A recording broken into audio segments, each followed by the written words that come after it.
AT1 news में आपका स्वागत है। मैं हूं आपके साथ साक्षी वर्मा। चलिए शुरुआत करते हैं देश दुनिया की बड़ी खबरों से।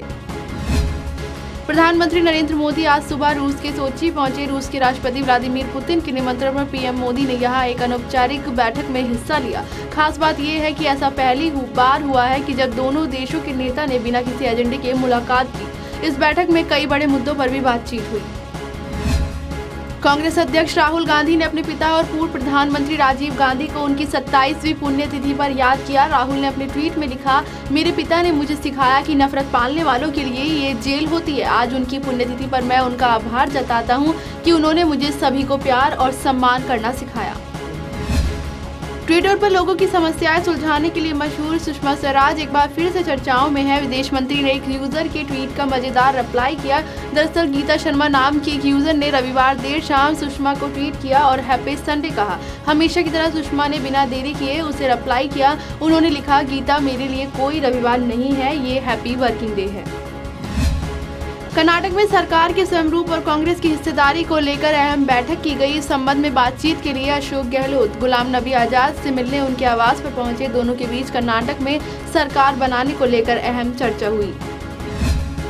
माओवादियों को मुंह तोड़ जवाब देने के लिए बस्तर के आदिवासी युवाओं की बस्तरिया बटालियन तैयार हो गई है। केंद्रीय गृह मंत्री राजनाथ सिंह सीआरपीएफ के इस बस्तरिया बटालियन के पहले बैच के पासिंग आउट कार्यक्रम में शामिल हुए। मंत्री राजनाथ सिंह ने कहा कि बस्तरिया बटालियन न सिर्फ छत्तीसगढ़ बल्कि पूरे देश में अपनी सेवाएं देगी।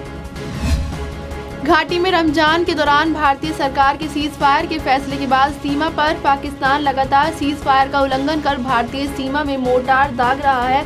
जम्मू कश्मीर के रनिया सेक्टर में पाकिस्तानी रेंजरों ने एक बार फिर से संघर्ष विराम का उल्लंघन करते हुए कई स्थानों पर सीमा चौकियों पर मोर्टार से गोले दागे। उन्नाव रेप कांड में आरोपी बीजेपी विधायक कुलदीप सिंह सेंगर पर सीबीआई ने एक और मुकदमा दर्ज किया है। रेप पीड़िता के पिता को फर्जी मुकदमे में जेल भेजने के आरोप में उन्नाव जिले के बांगराऊ सीट से बीजेपी विधायक कुलदीप सिंह सेंगर को आरोपी बनाया गया है। रेप पीड़िता के पिता का एक और वीडियो वायरल हो गया है जिसमें दिखाया गया है कि थाने में किस प्रकार मेडिकल जाँच हो रही है और कैसे विधायक का भाई वहीं बैठा हंस रहा है।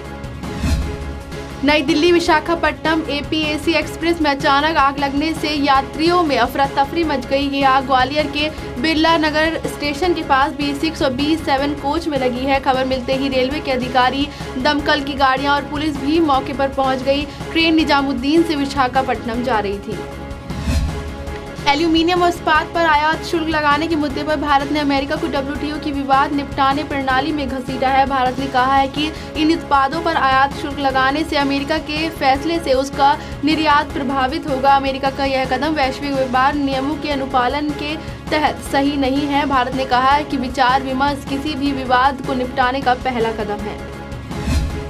गुजरात के राजकोट में एक दिल दहलाने वाला वीडियो सामने आया है जहां कूड़ा बीनने आए एक दलित जोड़े की भीड़ ने जमकर पिटाई कर दी। इस घटना में पति की मौके पर ही मौत हो गई जबकि उसकी पत्नी गंभीर रूप से घायल हो गई। घटना के बाद पीड़ित परिवार पोस्टमार्टम हाउस के बाहर धरने पर बैठा हुआ है।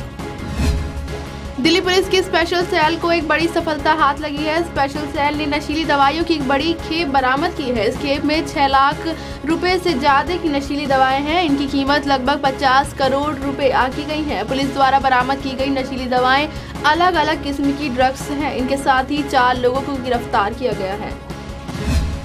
उत्तर प्रदेश के पूर्व मुख्यमंत्री इन दिनों बंगले की जुगत व्यवस्था कराने में व्यस्त हैं। इसी कड़ी में सपा के राष्ट्रीय अध्यक्ष अखिलेश यादव ने राज्य संपत्ति अधिकारी योगेश शुक्ला को पत्र लिखकर बंगला खाली करने के लिए वक्त मांगा है। अखिलेश ने यह पत्र अपने निजी सचिव गजेंद्र सिंह से राज्य संपत्ति विभाग भिजवाया है, जहां राज्य संपत्ति विभाग के कर्मचारी ने इसे रिसीव भी कर लिया है। निजामुद्दीन राजन की जानकारी के अनुसार पीलीभीत टाइगर रिजर्व से सटे माधो टांडा थाने के गांव डगा में खारजी नहर के किनारे बाघ के शावक का कंकाल मिला है। ग्रामीणों की सूचना पर वन विभाग में हड़कंप मच गया। मौके पर डीएफओ टाइगर रिजर्व, डीएफओ सामाजिक वानिकी एवं सीएमओ बरेली व्रत पहुंचे और जांच पड़ताल की। दूरसंचार निगम विभाग ने ई सिम को लेकर रिलायंस जियो की शिकायत पर एयरटेल को 1 सप्ताह के भीतर जवाब देने को कहा है। एक आधिकारिक सूत्र ने इसकी जानकारी दी। रिलायंस जियो ने आरोप लगाया था कि एयरटेल ने एप्पल वॉच 3 में ई सिम की सक्रिय कर देने से प्रावधानों का उल्लंघन किया है। बॉलीवुड एक्ट्रेस जैकलीन फर्नांडिस इन दिनों सलमान खान के साथ आगामी फिल्म रेस 3 को लेकर जमकर चर्चाएं बटोर रही हैं। हाल ही में रेस 3 का एक गाना हीरे रिलीज हुआ है, जिसे महज 2 दिन में 89 लाख से ज्यादा यूट्यूब व्यूज मिल चुके हैं। इस पार्टी नंबर में जैकलीन फर्नांडिस के पोल डांस और सलमान खान के साथ उनकी केमिस्ट्री को काफी पसंद किया जा रहा है। देश दुनिया की बड़ी खबरों मेरे साथ सिर्फ इतना ही। देखते रहिए वन न्यूज़ टीवी।